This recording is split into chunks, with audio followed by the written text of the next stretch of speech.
yes. Welcome to Rose Podcast for another reason. But this week reason is gonna be different. It's gonna be health and wealth, right? We're doing awareness week this week. So today we got the lovely Debbie. Debbie, welcome to Rose Podcast. Thanks for having me. And we got Shanique Morgan. Okay? So Shanique is a nurse. Yes, I am. And Debbie's the admin. Thank Okay?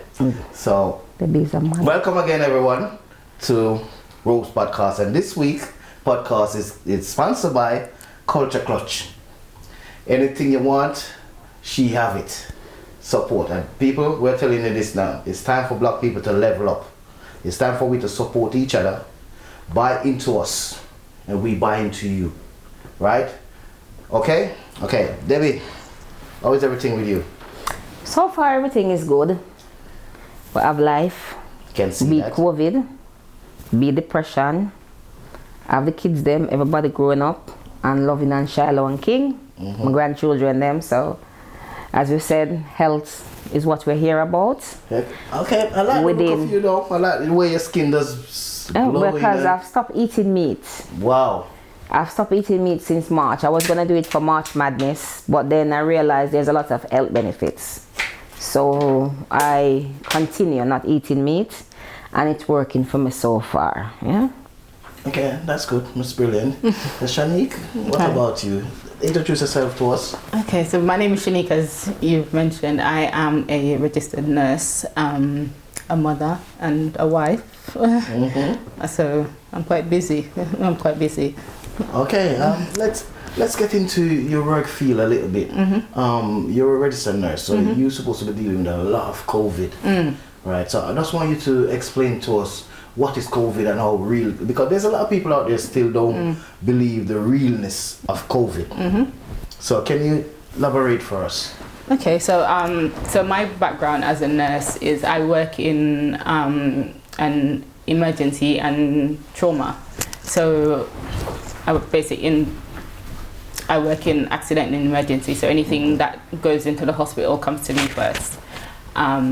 So sticking to the COVID, I guess within the past 18 months, we're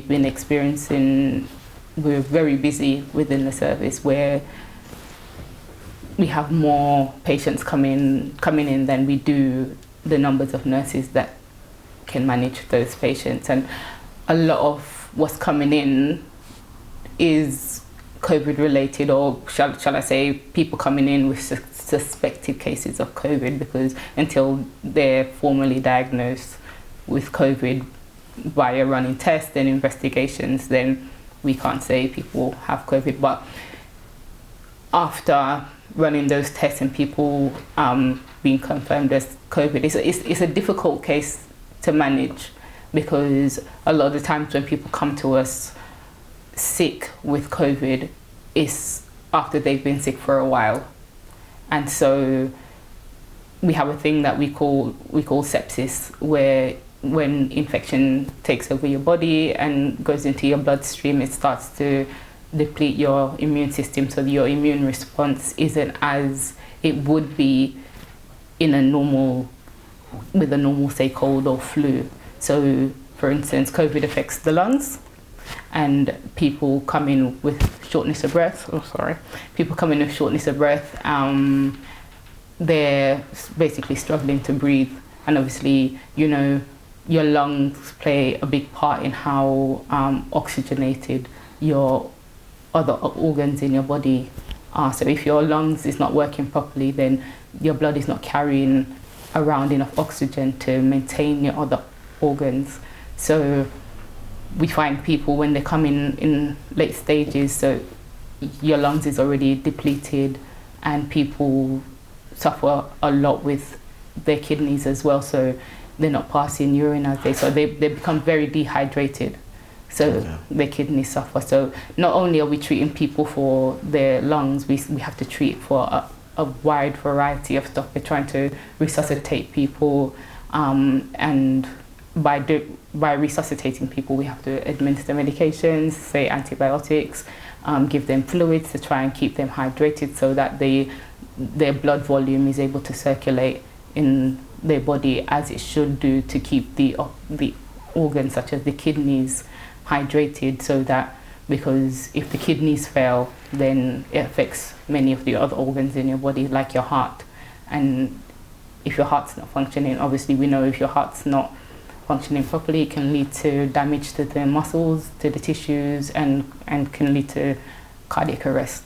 So this is how complicated it gets when we get people who come in who suffer from COVID in the late stages of the sickness. So it's very busy. So if you imagine looking after one person with COVID, having to focus on resuscitating that person to make sure that they survive and become stable, and then having 10 other people that have the same symptoms, not only just COVID, but we still have to look after people who are sick from many other illnesses as well. And as I said, I work in an accident and emergency, so you get them first. We get everything first. So we're not only looking after COVID, we're looking after people who've been shot, people who've been stabbed, we're looking after people with minor illnesses as well. So we have to learn to kind of balance, but we survive because All right. In the beginning, when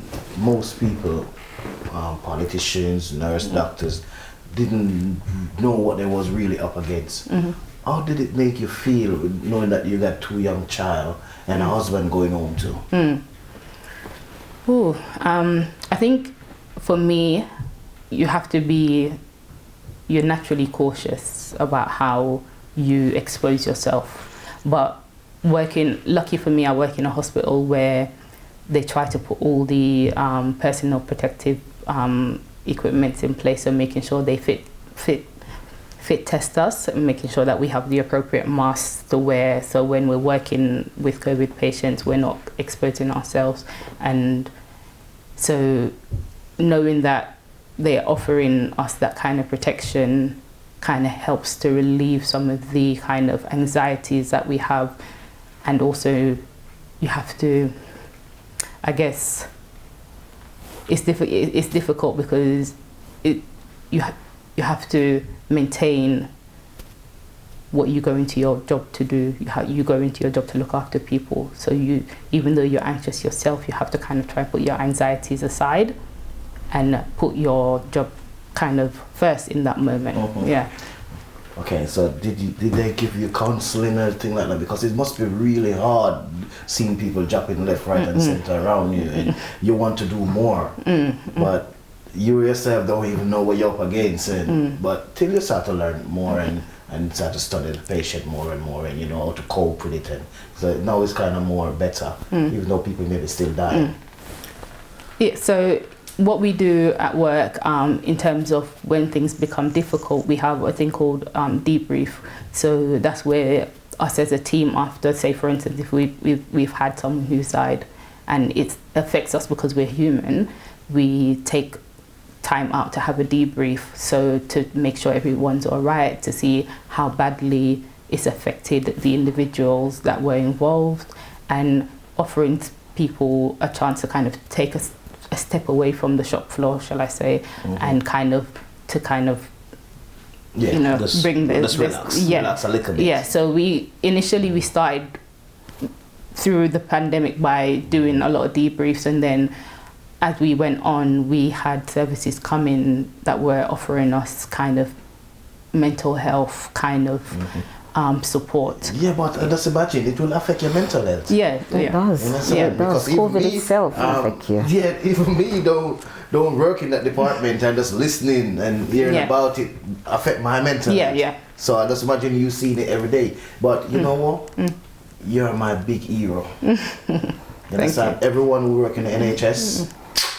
Thank you. That's after them. That's after them, because you're working with the unknown, and I must say, when I had COVID in the first instance, but I didn't know I had COVID. I thought it was just a flu, because it was the really bad cough, persistent cough, and I had to take 3 weeks off work. That's how bad it was. Like every time I feel better, it comes back. It feels. But being Jamaican, you know, we would lick a flow with rum and lime. We rub and we Vicks, and my mother tell me to use onion and put in my socks and draw virus. And I did everything. And like I said, I thought it was the flu. Then my grandson catch it from me, and I had to take him out of school for 3 weeks as well. But at that time, I did not know it was COVID until several months down the line. You realized that I had depression. Wow. And everybody will know me as a jovial, happy person. And I had to go and pick up Kamala one day in South Norwood. I was driving in Norwood Junction, and I turned off for a second, and I felt overwhelmed. I felt lost, and I burst out into tears, and I called on my friends. And when she heard me crying, she was like, "Who died?" And I'm like, "No." I said, "I'm lost." She said, "Where are you?" I said, "I'm down below your house, but I cannot find my way out." And in that moment, it hit me. And then she started to talk to me. And in that moment, so for weeks after that, I've been having anxiety attacks, but I didn't know where they were coming from. I was just feeling pressurized. You understand me? And then my blood pressure started to fluctuate because of that. So I go to the doctor, and they said, "Look," and we traced back. And he said, did you have a bad flu? And I told him I did in January. That's before the actual run up to the big lockdown. You understand? And in looking back on that, I was like, oh, and that's one of the reasons why for years I try to lose weight and in our work, but I love food. I eat late. So it wasn't a thing where I was thinking that, you know what I mean? Why am I fat? But then having that now and realizing that we are what we eat. Whether we believe it, yes or no, we are what we eat. And black people, we are not carnivores. We're herbivores. We are not made to eat meat because our body does not process meat properly, especially when they get over 25 like me. Well, our body don't. Even for man, oxtail are good for red meat and all is not good for man, because you get a thing called growth for eating too much red meat in man, and it also affects your prostate. It affects a lot of things. You understand me? Your prostate glands is linked to where you pee and to where you reproduce. And once that is enlarged, you find your pee less. And the less you pee, the more it enlarge. Okay. All right. Okay. All right. There's this corona, and it take over the world. So the rest of the disease get left behind. Seems to be. Yes. You understand? You have the cancer of all different type and shape and get left behind. Cancer was the biggest killer one time, and what seems to be the biggest killer in the Afro-American, Afro-Caribbean men and African men is prostate cancer. Prostate cancer, yes. All right. So, I don't know which one of you want to answer it. What is prostate cancer? What is it? Leave it to the professional to answer that. So, going back to what she was just saying about the prostate. So, the prostate is a gland that sits around the urethra, so the tube that passes, the urine passes through in men. And so, when that gland starts to become enlarged, there's two types. So you can have an enlarged prostate and it can be non-cancerous, but then it can also become enlarged and develop into cancer. So what happens is, as she was saying, men will start to experience urinary frequency, especially at night, sexual dysfunction. So maybe they feel like they're not performing properly in the bedroom, and also what's the other one? So the main symptoms is urinary frequency, sexual dysfunction, and also blood in the semen. And blood in the semen, and also blood passing blood when you pee as well. Okay, so Debbie, how does one check for prostate? Well, I would encourage all men, doesn't matter what age they are, especially if over the age of 25.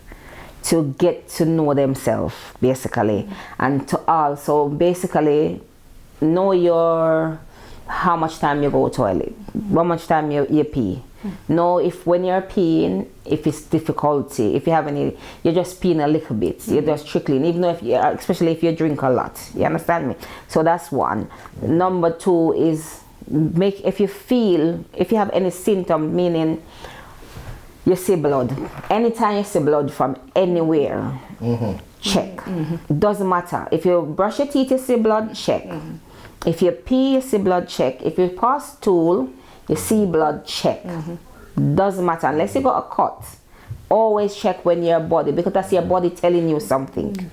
So you always check. So in our community, and this is not just the male, female as well, we tend to keep stuff in us and we don't seek advice. All right, we know ourselves community, we chatty. We love chat people business. We chat with friends. So there's 111. Which community is that then? The black community. The black community. No, but maybe you have to narrow it down. Yes, the black community is massive. The black community, So whether it's African, we have section by section. yeah, So whether it's when you say the chat African, business, it's the Caribbean one second. community.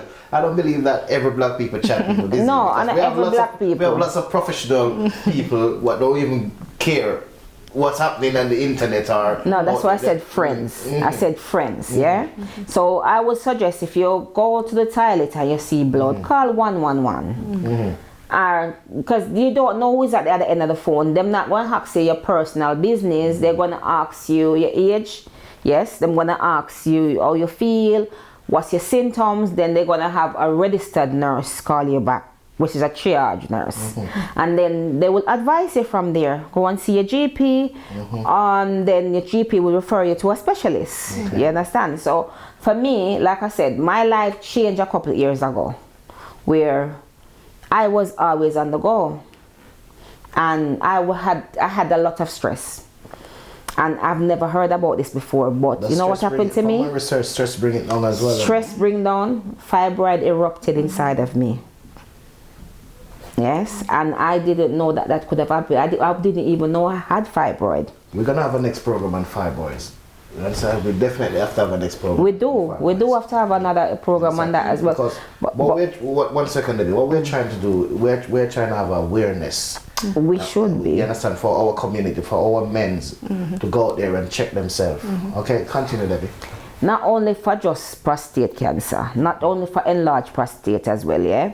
In our community, our men, our dancehall men are endangering their life by drinking a upper and a downer. What's the upper and the downer? A upper is an alcoholic drink. Yeah, the big name, the brown one, I can't call them name. Yeah. Hennessy, white rum. Yes, I say spirit. Yeah, the spirits. The strong spirits are uppers, so they up your vibes. Yeah. No, actually, wrong. They reduce your vibes, they mellow you out. That's the downer. The upper is the Red Bull because it lifts you up, yeah? So mixing the upper and the downer fluctuate your heart, make your heart work overtime. And lots of us are born with heart defects and we don't know. A lot of people are born with them with minor heart defects, so it every few years and you don't know, but you drink like a Red Bull and your heart starts fluctuate and you feel funny, and you understand? Because a lot of people go to bed, we have a thing, but drink like a minty man, it will take it away. No. Advise your man or your love and walk and fight over for go a doctor. Because he's giving it raw as it is. yes, because a lot of women, them man sick and you wash his boxer shorts and you see a little bit of blood. We advise him to go and get it checked. Don't embarrass him about it. 1 second. Most women don't even check their man boxer shorts. They just throw them in the washing machine. You understand? So that's a good point. So ladies, start to check your man boxer shorts, because sometimes the man just throw them clothes and them gone again. And so it's a good point for them to check their man boxer shorts. Yes, looking for the signs, because if you're over a certain age, you can get it. You can get it, and a lot of men, like I said, the thing with we female. 1 second, and it affects 95% of Afro-Caribbean men. So it affects 1 in 4 black men is affected by prostate cancer. So that could be it could be your friend that lives down the road and your grandfather, or even your father. So it's such a high rate in the black community that especially over the age of 40. Yeah. Okay. Can it pass by sex? Having sex with someone? No.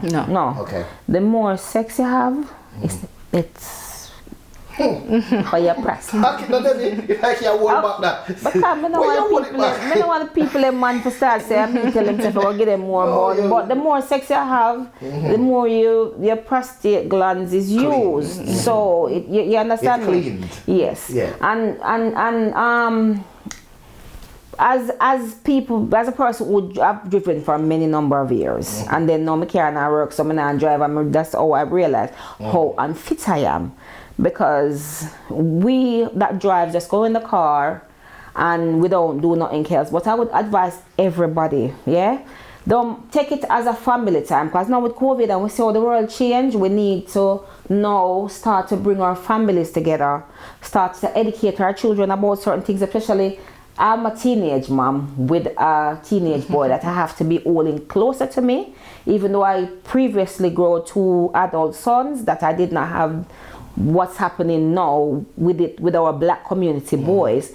And walking with your child, that's just simple walk with him for an hour and talk to him and know how him day go, how school go, how he's feeling. It's good for both his mental health and your mental health. Not just your boy, your daughter, your son, your partner.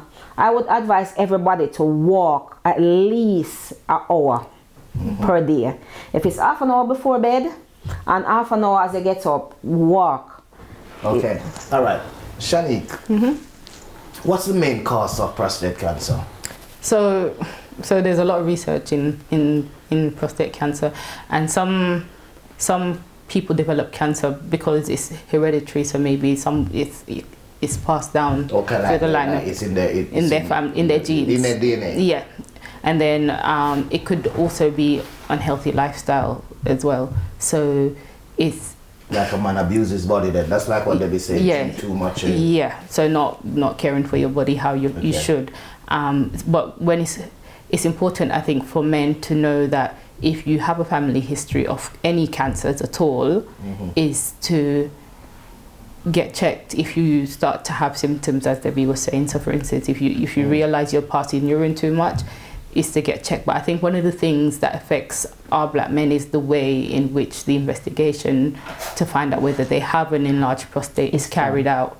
So the way, for instance, if a man approaches a GP or goes to a hospital because they notice a change in how they're passing urine, then how we test for that, a doctor would normally do it, not me as a nurse. So that is one of the main reasons why a lot of men don't want to get checked. Okay. But I would advise you, I would advise any man out there over the age of 35 to get checked, because the early detection is better in any case. Well, so is there a system that the doctor will call you in to check for prostate? No. At a certain age? I think there should be, because in our community, with us female, not just our community, once we get over the age of 25, they start to check every 3 years for cervical cancer.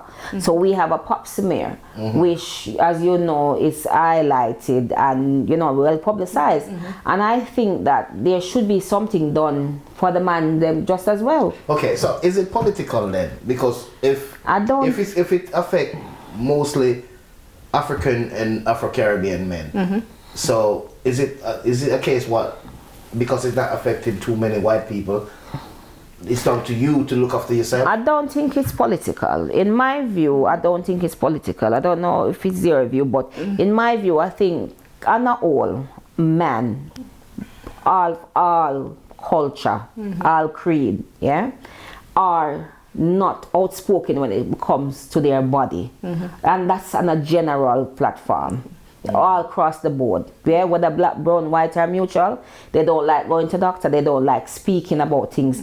Because if a man go to a toilet and him silica blood, he's not gonna come and tell his partner that I'm go to toilet and because remember, passing blood can be a pile, which pile come from use training, yeah, hemorrhoids, pile, yeah. Our granny used to tell herself stunk on hot stone, but you know what I mean. Now we grow up and we have sense. We realize is if you eat yam, banana, and dumpling, starchy food, which is within our community, we do, and you understand me. So that can be one. Then it can be bowel cancer, it can be prostate cancer. You understand? It must be cancer. You can have what is called a polyp.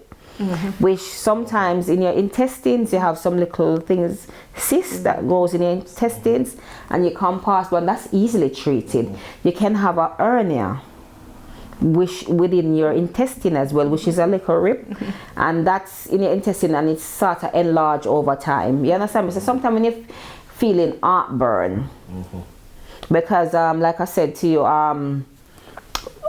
colon cancer and stuff, you feel heartburn, you feel fatigue, but cancer also plays on your mind. So enough time people have cancer and they feel like, oh, I feel anxious, I feel nervous without having a cause. Get examined, because you'll never know what it is. We're not just saying just cancer, but you have to remember we have hypertension, we have cholesterol. Yeah, hypertension is high blood pressure. A lot of us, we have diabetes in a lot of stage. So my reason for losing weight is because I have been diagnosed as pre-diabetic and I refuse to go on insulin, so I take action to lose weight. How much pound did you lose? I don't know how much pound I lose because I don't wear. Because I don't want no falls up. But I know I lost 2 dress sizes. And that's the most important thing. I've lost inches. Fair enough, the important part gone and the other part of my want to go now move. The belly. The belly now move, the body gone, the breast gone. Let's take our first break. But this is movie star Johnny, and this is Anja Fresh, and you're watching Ropes Podcast. Why not advertise a business and this podcast? Hey people, just do the right thing. Do the right thing. Yeah. Welcome back. We have in the house a nurse and admin. Admin trying to lose her belly, but belly stubborn. Why the mattress now move? So you go. Just keep working. The pillar is gone. All right, Miss Morgan. What happened when you have prostate cancer? So going back to, are you asking like about the signs and the symptoms? Yeah. What happened? So going back to the signs and the symptoms, it would be urinary frequency, sexual dysfunction, and also noticing that you're passing blood when you wee, or even within your semen. We know all of that, but you're diagnosed with prostate now. So what happened to the patient now? What happened? So it's about providing them with the information, so how going forward, what the plan is to help to, first of all, to remove the prostate. So it would have to be surgical procedure. So we have a surgical procedure called a transurethral resection of the prostate, and that's where they put a device, I won't say the name of the device because it's a long name, but they put a device in through the urethra and then basically shave away the prostate and remove all the tissue that makes the prostate, the gland, remove the gland itself, shall I say. And then it's offering support, so whether it's counseling or trying to understand what kind of social support somebody has as well. Okay, so it's curable. Yeah, so the sooner you are able to kind of identify that your prostate is enlarged, is something before it becomes cancerous, you can have it removed before, because it's one of the easiest things to treat.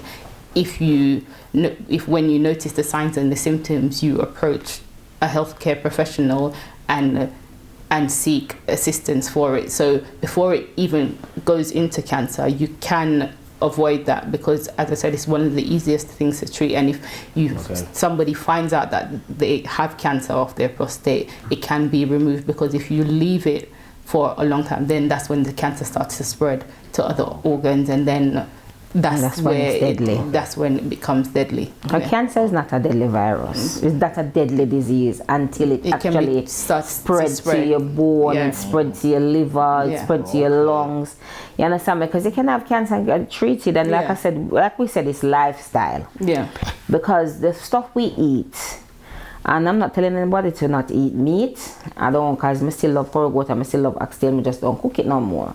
But the stuff we eat and we put in our body, we have to think about it, because we're putting in, say for instance, you might have an oxtail meal now. Remember, oxtail is a fatty food on a whole, because if you cook oxtail, you put it down for a while, it cool, all that fat is there. So you're putting it in your body, and that's what's sleeping in your body. And what people don't understand is when we eat, this is called sugar. What's here in front of me, because we eat carbohydrate, we don't burn off the carbohydrate. Our glucose level trick we and think say, oh, we'll burn it off, and we not burn it off, especially when we don't eat, we don't exercise. In our community, we don't exercise to eat properly either. We don't believe in breakfast, lunch and dinner at a proper time interval. And our body then hold on to what we eat. So that's one of the quickest way we put on weight, because we get up, we have a cup of tea, we go through the whole day, we maybe munch on something unhealthy as well, some chips, one McDonald's burger, but we don't have a proper meal. Then when we come home and we cook and we eat, our body then the next day we say, oh, today shouldn't eat the whole day, so tomorrow we're going to hold on this, the energy, and then tomorrow we're not going to lay down in a bed and sleep. That energy that the body has hold on to then turn into fat. It's then transformed into fat. So hence we see it's around here. And having a BMI and having this is where our community get diabetes from. Okay. Where we mostly call sugar. Right? It's not eating sweet things as people think. It's not eating salt and as people think. It's whatever we eat, our body hold on to as energy. So I can eat vegetable the day I die, but if I don't exercise, my body's gonna turn that into sugar, because fruits have a higher content of sugar than natural sugar. And a lot of people don't know that. You understand me? So drinking a smoothie has more sugar in it than drinking some Kool-Aid. So the best thing to drink is water. So the best thing to drink is water. But also in drinking water, the best water to drink is filtered water and not bottled water. Because bottled water does have sodium. So, and sodium is salt.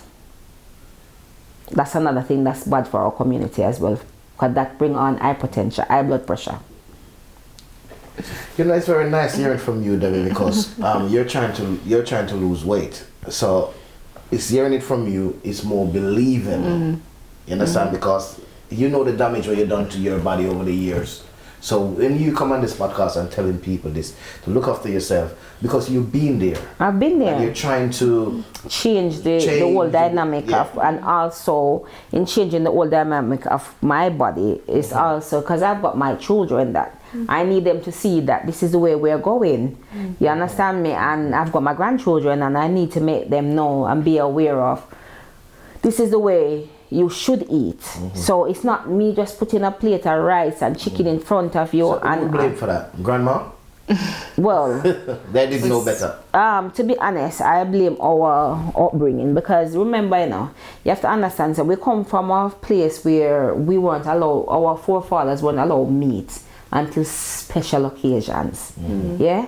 So it's like, no, we can't afford meat. We feel like we have to cook meat because we can't afford meat and we have to show off. So we can't cook meat, we can't cook chicken, we can't cook oxtail. While, you understand me, because it gives us a status. But what we don't realize, status that we are claiming to have is actually harming us. You understand? Because we're still not eating, we have a rice and peas, we have a chicken. Where's the veg? We're not eating a balanced diet. We're not, you understand me? We're not eating a balanced diet and having this one whole heap of rice. One of the deadliest thing we eat is rice. You can't eat 6 dumplings and you feel off a lot better than eating a cup of rice. And rice is one of the deadliest things we eat. Wow. You understand me? Because that does not digest and break down as quick as we think. Okay. And because it don't break down, that means it don't pass through your system. And another thing, you know, this a Chinese person always slim. Because the one thing a Chinese person will tell you, and if you go into any Chinese shop, they will tell you, they do not have a cold drink when they eat. With every meal they eat is a hot drink. Because when you drink or eat oxtail, you drink something cold. All the way the aisle. Yeah. Sleep. Yeah. So the hot drink, hot food, it passes through your body quicker. Okay. All right. After you have the operation, how soon can you get back to fitness? Does it depend on the person? So it depends on, so after having the operation, it depends on the results that come back from the specimen that's taken. So it depends. So with the specimen, it will tell you how cancerous the Let specimen. me cut you for a second. In our community, we see mostly elder men have prostate. Understand? So we never really think that is going to affect us. We don't think that. We think that when we reach our 60, 70, that's when it's going to take us. But I'm wrong. Yeah. No, you're wrong Understand? there. So you say plenty of sex. What other else thing we must look out for? What to help us clear up our prostate? Exercise, a balanced diet is number one, yeah? And like I said, we are what we eat. I'm not saying that a person that goes to the gym can have enlarged prostate as well, because straining yourself sometime is straining your glands, and that will cause your injury inside that you're not aware of. You understand? And like Shani said, and to your question, when you're diagnosed with enlarged prostate, if they're going to remove the glands, it depends on the severity of that gland. It depends on the progression of the enlargement. If it's just enlarged, if it's gone into a cancerous tumor, sometimes it can have a tumor that's benign, meaning it's not cancerous, but it's best to remove so that it doesn't develop. Yeah, you understand me? And as you said, by the time my grandfather age, or uncle age, or whatever, realized that them have prostate cancers because they've ignored the signs for a long time. All the time, yeah. And as much as I don't drink, but as much as our community love white rum, and I'm not dissing white rum because white rum has many health purposes in our community, yeah. It get rid of corona too, yeah. And you know it can use a disinfectant, it can use for enough things, yeah. But it's also not good to drink white rum every single day. Recommendation, yes. But not just get up every day and drink white rum and not eat properly, not take care of your body. You understand? Because what you're doing, what eye spirit, it damages stuff inside of you. Smoking, it damaging stuff inside of you. So I say, oh, me I burn my crow, or me I burn my ham, or me I burn my cheese. Think about it. Not just mentally it affects you, it affects your body in physical forms. Okay, yeah. So I was just going to say, because I know we're talking about the age of men when they start to recognize cancer. I think the greatest misinformation that's out there is that cancer only affects men over a certain age, and this is why it's important for men under 40 to be aware of the signs and the symptoms and to go forward into seeking assistance if they recognize the symptoms, because prostate cancer does affect people men under 40 as well. You have men in their 20s who can develop prostate cancer. Wow. But those ones are DNA though. But then you as a person won't know if you've developed the cancer because it's hereditary or environmental, or if it's because of how your lifestyle choices. So it's important that we also highlight that even in your 20s coming up, you have to be aware of the changes that your body is going through so that you can seek help from those early stages, because we all know young people who have passed away from prostate cancer. Wow. And it's, if not detected early, it can spread quite quickly, and that's where it then becomes, you know, something that doesn't just affect the person who has the cancer, but it affects the people around them, the wider community. And I find also that it's easy to become aware of something when it affects someone that has passed away now, and then for a few months people talk about it and then they forget about it. It's brushed under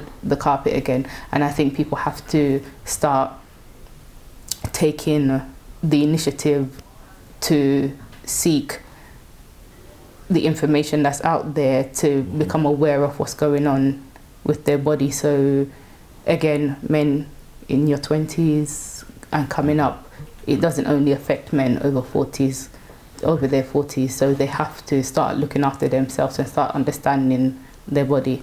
Okay. Debbie, it's a known fact that black men don't love to read. Are we going to get this information out there today? And that is true.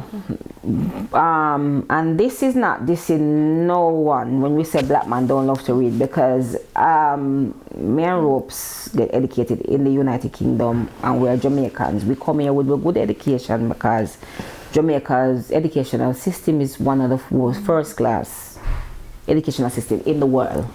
Yeah. Jamaican then we Barbados. come here and we further ourselves and get little education. But while me and you will pick up a book and read, there's people, they can read, but they would not do it because they feel like, sure, can't bother to do that. I don't have time for that. You understand? So I think we within our community need to emphasize and start pushing it more. Conversation needs to be held. When we two always sit down in the bed at night time, we need to talk about it. Babes, you know, said this happened. I'ma feel like say. But there's a lot of women who don't even know to hold a conversation with these men. Well, that's a good thing about COVID, because before people used to just be passing each other. Remember, one of the things that's on the high since the world has turned and changed is divorce level, because a lot of people realize that they're not compatible with the partner that they're with because they don't have communication. And that's the thing. When you lay down in the bed at night time with your man, and him can have a talk, yeah, it don't make no sense, because I think that a couple, especially with children, should be able to have a recap of the day. And I come across an information in the supermarket, because sometimes I go to the supermarket, you have health people in there talking about cholesterol, talking about the food you eat, the type of butter you buy. You understand me? I can say to you, well, babes, you know, so I'm going to the supermarket today, and you know, I always used to buy chiffon, but I realize clover is better because it's got less saturated fat and rare. So I'm not there, but I change to that because I have to think of our health because we have children. You understand? And then as the man there, he might go toilet. Him silica blood. He have it on his mind and he's a bit worried about it. That he don't tell him. Him not go tell him friend, but as a woman, him should be able to say, babes, you know, say, this man when I go toilet, I pass the blood in, I'm a bit worried, but you think me for do? So this, as a person now, nobody think the man and man trouble him, please. Advise the man to seek medical help. And you're right, because that would be first. That's the first thing who's gonna come to a woman's mind. It's passing blood in it. It's passing blood in his feces. So you're gonna say, boy, look like him have a man friend that touch him because him always sit down with the man friend and play domino or whatever. Advise your partner to seek medical help, and that's one of the things. One second, let back check. So I think with that, I think men in relationships with women have to, because I think a lot of men in relationships don't feel safe to open up to their partners, because sometimes us as women, we can really turn our men off and let them feel like they need to isolate themselves, even though we're in the same house, or they don't feel safe enough to open up to their partner because of the judgment and it's a lot of it is, criticism. and the ignorance as well, as you Yes, was, so and I think it's knowing. It's something we do. We judge without being informed. Yeah. And one of the things, now everything is on Google, and people can ask Suri. Everybody have iPhone. Almost everybody have iPhone. Me are all Android. So, but Android have Cortina. Google is there. Yeah, but Android have Cortina. You can press on your Android phone and Cortina will tell you the same as how Suri will tell you. And you can Google. So if every symptoms, don't overthink the symptom. Don't think because he's got passing blood in his urinary tract, it has to be prostate. It can be a lot of different things. But passing blood is a sign of something. It's one of Passing blood, for if you brush your teeth and you see disease. blood, it's a problem. If you go to the toilet and you see blood, whether from number 1 or number 2, it's a problem. Get checked immediately. Yeah. Like I said, if you can't ask Google because you're not computer literate, 111, not 999 is overwhelmed. And we are asking people I am not an health professional, Shanique is, but I am telling you, 111 will always answer your question and they will get back to you and they're prompt. So they will tell you, and if needs be and you need to go to the hospital, they will advise you. Okay. Miss Morgan, what do we need to get this message out there to our community?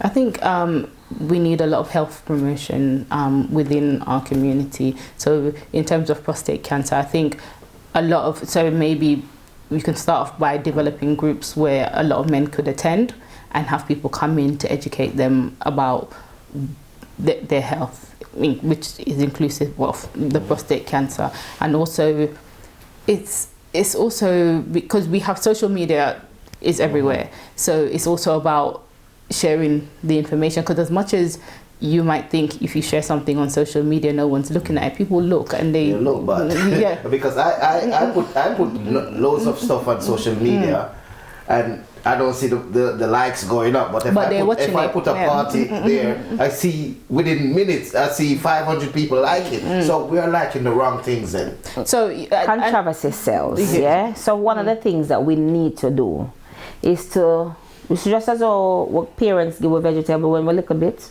eating fruits. Yeah.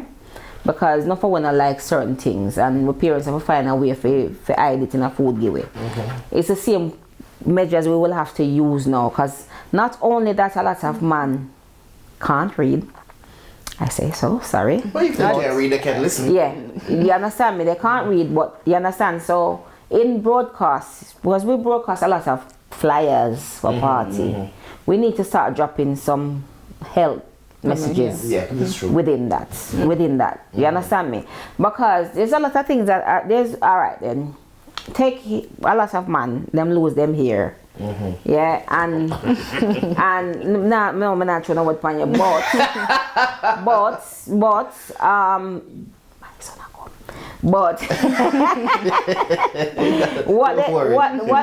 what they don't realize that it's sometimes not just the hair loss is not just attached to me just lost my hair. The hair loss is attached to other symptoms, other things from their body, that what their body is trying to tell them. You understand me? A lot of men find themselves sleeping more. A lot of men find themselves cannot sleep because lack of sleep, insomnia, is one of the biggest thing as well. We find ourselves want to go to sleep and can't sleep. You understand me? So we just have to get the information out there, encourage females to talk to their partners, talk to their brothers, talk to their uncles, talk to their sons. And encourage people to go and see their GP. Encourage them to see, to see their GP. And what I think we should all do is every 6 months, I take my children to the dentist. And I think we should also do the same thing, because I do it now. It's not something I used to do when I was younger, but I make sure every year I have a health check. It's free. It's here. You can have it in your. You can have it in the pharmacy. You don't have to go to the doctor. I go to the doctor and do a health check every year. I used to think that when they do a lot of blood tests, I used to think that they check everything. But you surprise me now when you say they didn't check for prostate. No, well, you see, Prostate is a gland that you would only see that symptoms. What if the blood test now, if you have cancer, which is the later stage of it, the blood test is going to pick up that. Okay. We do not want it to reach the later stage, stages, where the blood test is what's going to pick up the fact that you have You prostate. see, people, even me, I can read and write, but I didn't know that. So just imagine the person out there who can read and write. So, Miss Morgan, what more do we need to do to get our community thinking about their health? As I said before, we have to be able to kind of reach out to our community through any kind of avenue that's available. So as I said, via social media, whether it's going out in the community and finding where a lot of group of men gather together and just sitting down and reason, because we should be able to sit down and reason with each other and kind of have a conversation to say, listen, you know, you're at the stage in your life where you should be getting a checkup every 6 months and making sure that, you know, your health is on point. So for instance, you as a man, you know a lot of people, so you can probably, not to say that you should do it, but someone like No, you. I'm not qualified. No, you're not I qualified. can understand the message. No, yeah, Well, so, Red Ropes maybe can put it in a, when the man do a broadcast, where Andrew make a call you, but Andrew, when you're on the mic, you can probably say, man, them, make sure it's not talk on a woman them and go get checked. You understand me? We're gonna make sure. One second. We're gonna make sure so they get this podcast. This podcast go the extra mile more than any other podcast. This one will go the extra mile because this have a serious message with it. It has a serious message. And this is the only way we can save our community. Else they're gonna die young. Not just our community alone. all men. You understand me? Because, like I said, there's pancreatic cancer, which affect both male and female, but more in male. You understand me? And while we're talking about prostate cancer, it's the similar, pancreatic cancer give you similar side effects. You understand? So we are asking people not just, we're not just scared people talking about this cancer and check about we have 2 minutes left, yeah? Yeah, we're not check about just cancer, we'll check your overall health. Get checked for your overall well-being. Your immune system needs to be up with COVID because you can beat COVID. So the immune system needs to be up with COVID and you need to check your body. That's what we want people to do within our community. All right. Thank you, Debbie. Miss Morgan, you want to tell them anything more about COVID? No, well, all I'd want to say is that your health and your well-being is your responsibility. So it's up to you to take charge of your health and make sure that you're keeping on top of your health, because if you don't do it, no one else is going to want to do it for you. So, okay, people, this is our time for we to take charge. We need to level up. We must level up in our community, level up in our home, level up in our business, take charge of our life. Our health is our wealth. I never see no money in no grave. You understand? There's no dead body go back to the grave. So when you're running up and down, try to make all these money to buy these designer clothes to go and party.